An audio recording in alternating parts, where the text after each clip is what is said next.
Samsung PS50C91. What I have is, when I power it up, as I will show,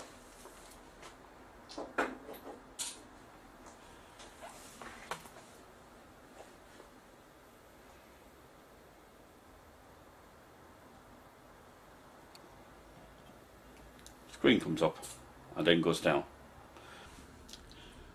Word of warning before you take any parts off the back of this television. The metal back of this is very sharp, and when you're handling it there is a risk of cutting your hands. I've done it myself on a couple of occasions, so just be wary of that. Also, all tests on the power supply have been done with the mains lead unplugged. It's not live, and these power supplies do contain high voltages that can kill. So if you're anyway unsure about working on power supplies, do not touch. Give them to a professional who will do this repair for you. It's not a major expensive repair. What I'm going to do now is I'm going to reposition the unit and the camera and take the back off the unit, and then have a look.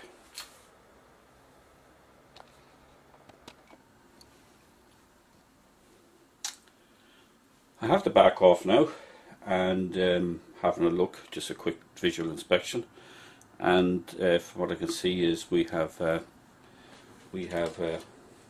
1, 2, 3, 4, 5 bulging capacitors on the power supply.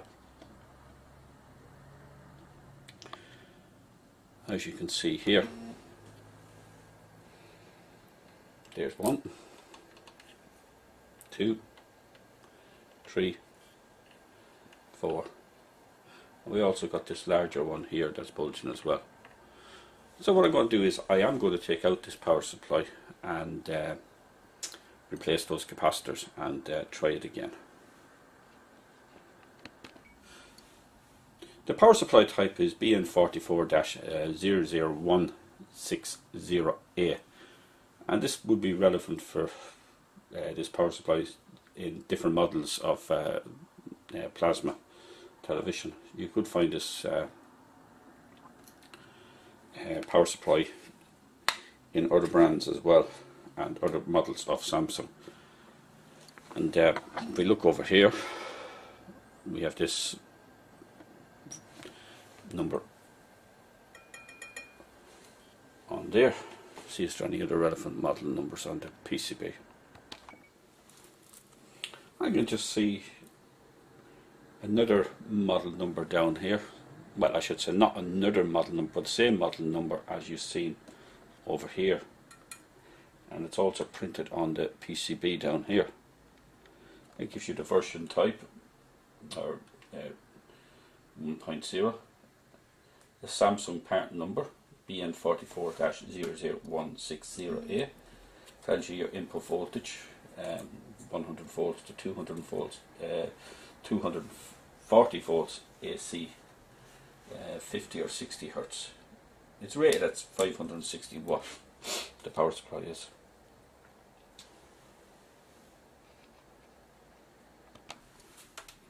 I'm going to take out the power supply now. I'm going to start by taking out all the cables first. I'm going to take out your AC mains, cable to your signal board, cable to your control board, which is underneath this screening, cable that goes down to your buffers that go across the bottom of your screen, cable for your Z sus, and your cable for your Y sus. And now we have about 8 screws. I'm going to start over here. Take the bottom 3 off.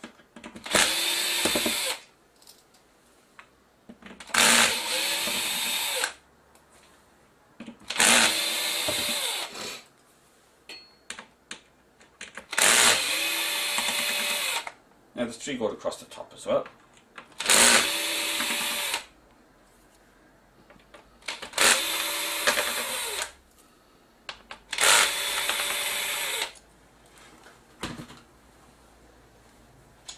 That's the PCB loose. I'm not going to show the procedure for removing the capacitors, as I have enough material on that. It's the same for every capacitor. The only capacitors that are different than that procedure is when you get a double-sided print. This isn't double-sided print, it's just one-sided print, and that means the print is only on one side. As you can see, there's no print that side, but this side you have your copper print. There is power supplies out there with double-sided print, and it's a little bit more difficult to remove those capacitors.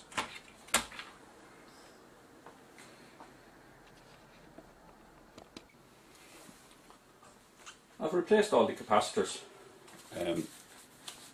on the power supply. I didn't show the unsoldering process, as there's enough videos out there. I have enough on the on my channel for that, and I'm going to give you the circuit reference numbers and the values of the capacitors. CX402 is a 1500 UF 35 volt 105 degree capacitor. CX403 is a 2200 UF rated at 10 volt 105 degree. CX409 is a 1000 UF and it's rated at 35 volts 105 degree. And then you got CX410,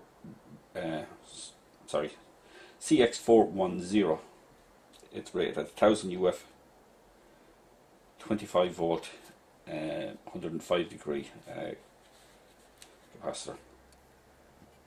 CX411, that's a 470 UF capacitor, and that's also rated at 25 volt high temperature 105 degree. They are all low ESR type.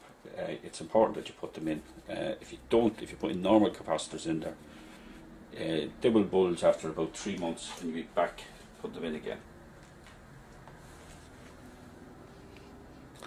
And I should point out as well that they are polarized capacitors. I will just get one of them. As you can see, there's a negative side and a positive side. Let's see, can I get you a view?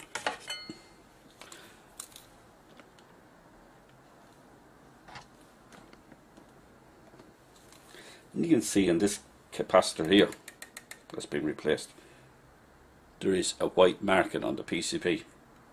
The negative goes to that white marking. If you put them in back to front, they will start smoking or might go bang on you. Could do damage to your power supply. When you have this power supply out for repair, no matter what problem you have with it, you should always check for dry joints on QX801 and QX802.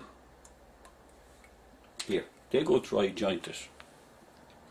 I have soldered them. As you can see, they've been soldered. If you don't solder them and they got dry joints, you will have a unit that the picture disappears and might come back. But if you leave this over a prolonged period, it will blow these two transistors, and you will have to buy a kit to repair this power supply, along with all the capacitors you've already replaced. So when you have them out doing the capacitors, turn it over and solder these two transistors, whether you see a dry joint or not, just to freshen them up.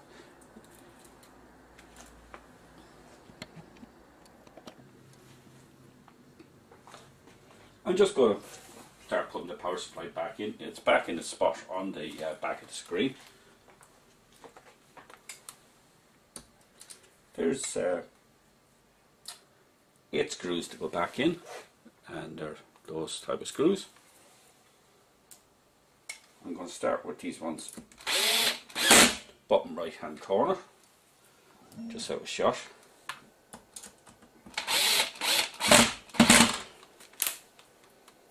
Have the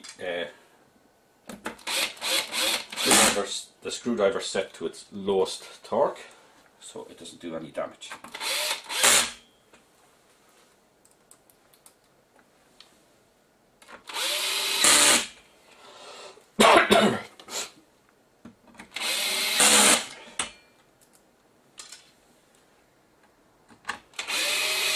Top left hand corner, and there's just one over here top of that heatsink, just out of view.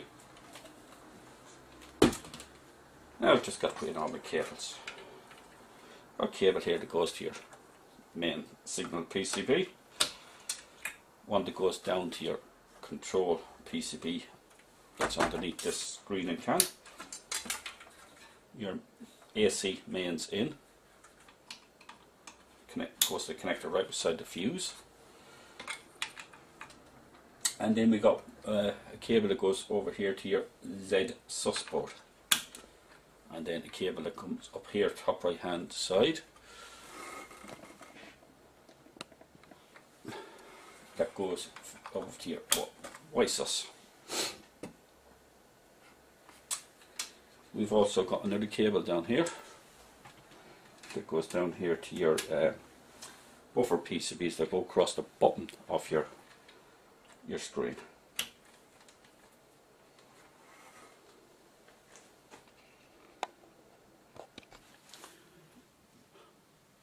Also, it's worth checking out this Y sus board. There's a capacitor underneath there, right at that particular point there. I won't be able to get a shot at it because it's covered by this heatsink. I'll just see, can I reposition the camera just to give you a glimpse. It's right there. I can't see, you can't get it on camera, it's too dark in there. But that's bulging as well, so I'm going to replace that as well.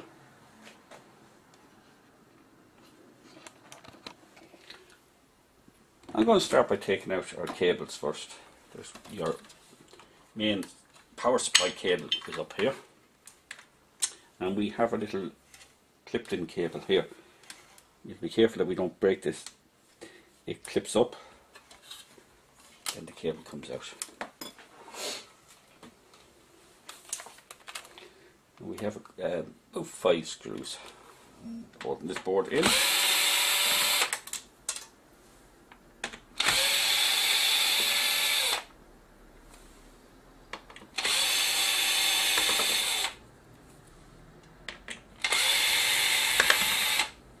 There's one here in the centre.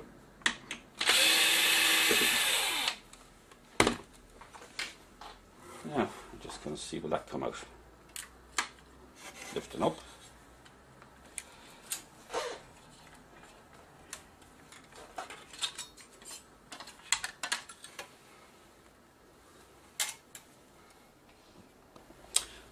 It is a bit tight, so I'm going to remove these buffer connectors on the Y buffer PCB.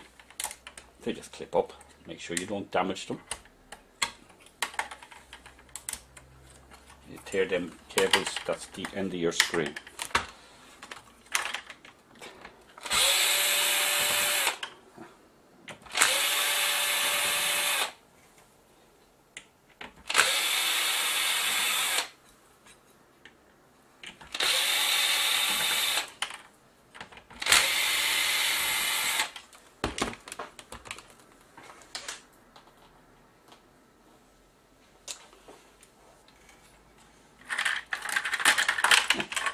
The whole lot will come out at once.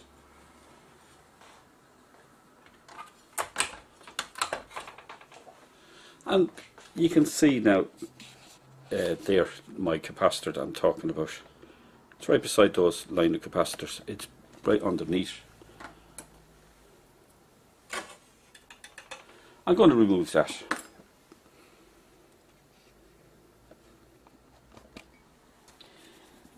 This PCB is double-sided print, and as I pointed out earlier on, you have to remove these different.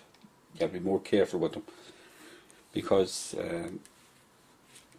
you can, when you're soldering it, if you try to pull it out and there's any solder holding onto the legs inside the PCB, it can destroy connections inside the PCB. Because I know I said this is double-sided, but this can be multi-layered. I don't know how many layers of PCB is actually on this PCB. So there could be print going inside this PCB as well, and I could damage them, and there's no way of repairing that when you damage them. You can try by straightening the legs first of the capacitor, because the capacitor's legs to be normally bent over. So I normally just freshen up the solder with some fresh solder, and I would get something like this here that's flat. I would try and straighten it up, because you don't want a pointy screwdriver that will damage print.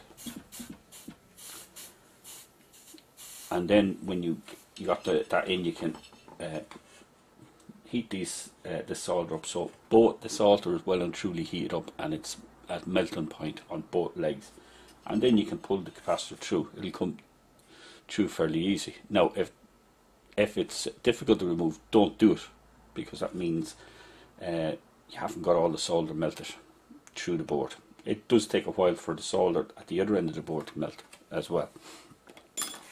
But because I have the tools, and this is a customer's unit, I'm not going to do that. I have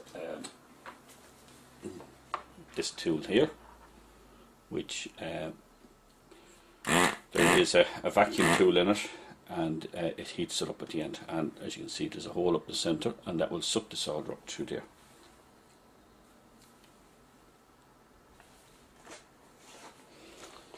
Yeah.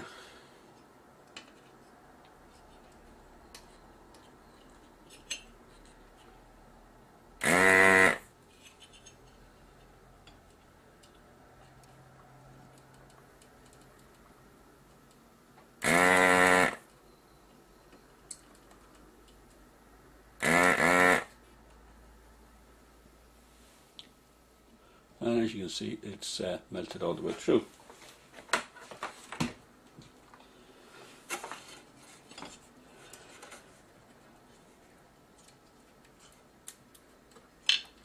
Yeah.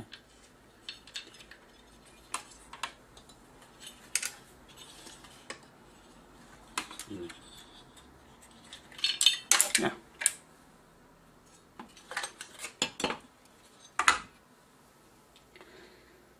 And it's a 680 UF 25 volt capacitor. I'm just going to get one and put in there. I'm just going to solder in the capacitor. Sorry, I'm just going to solder in the capacitor.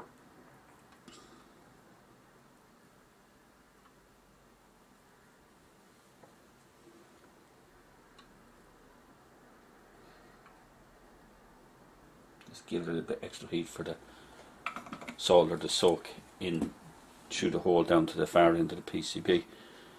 Now I just snip the connections.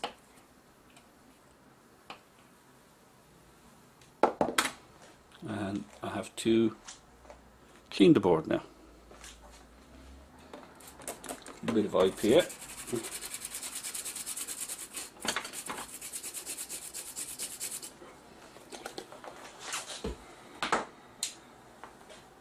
And what you should do now is just check for any loose connections on that PCB. I can see a couple of loose connections on some of the earth. I don't know if you can see it. Right there, that particular point there, it's looking very poor in there. So I'm just going to freshen them up a bit. I'm going to have to turn my soldering iron up because we got heat sinks. I've turned my soldering iron up to max for these, because this is a heat sink I'm soldering in, and it takes the heat away very quick.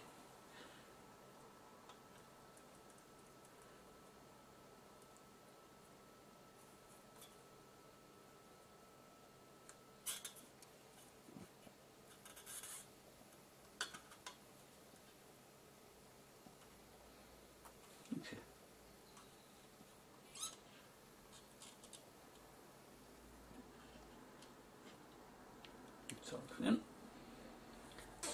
I'm going to start putting that back into its spot on the screen.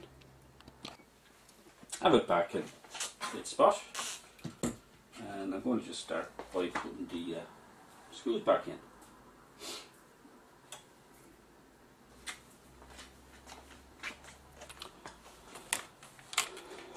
Just going to do the 5 here first on the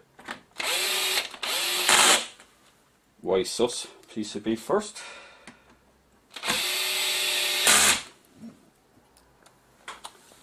That's 2 at the bottom. There's 2 at the top here. And then we have 1 in the middle. And then we have 5 for the buffer, Y buffer PCBs, both upper and lower PCBs.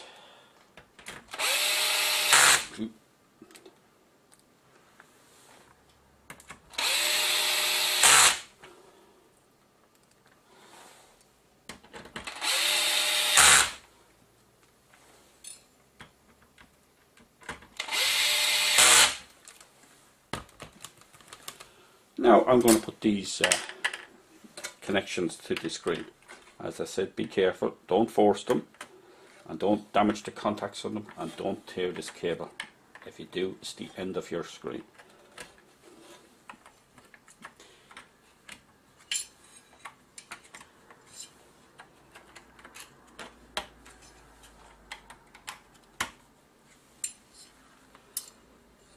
Okay. Of this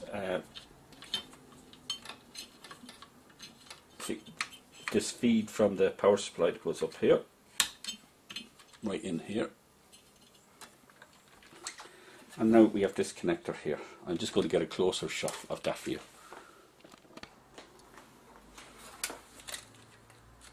Okay, make sure that's up.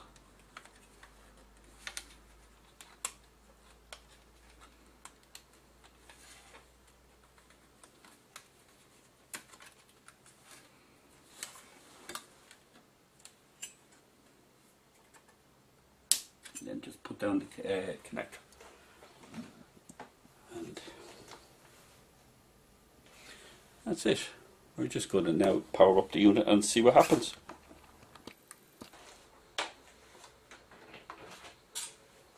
Relays clicking.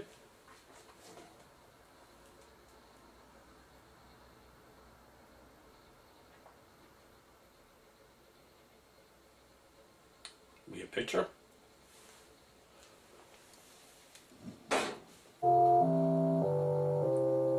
We have sound.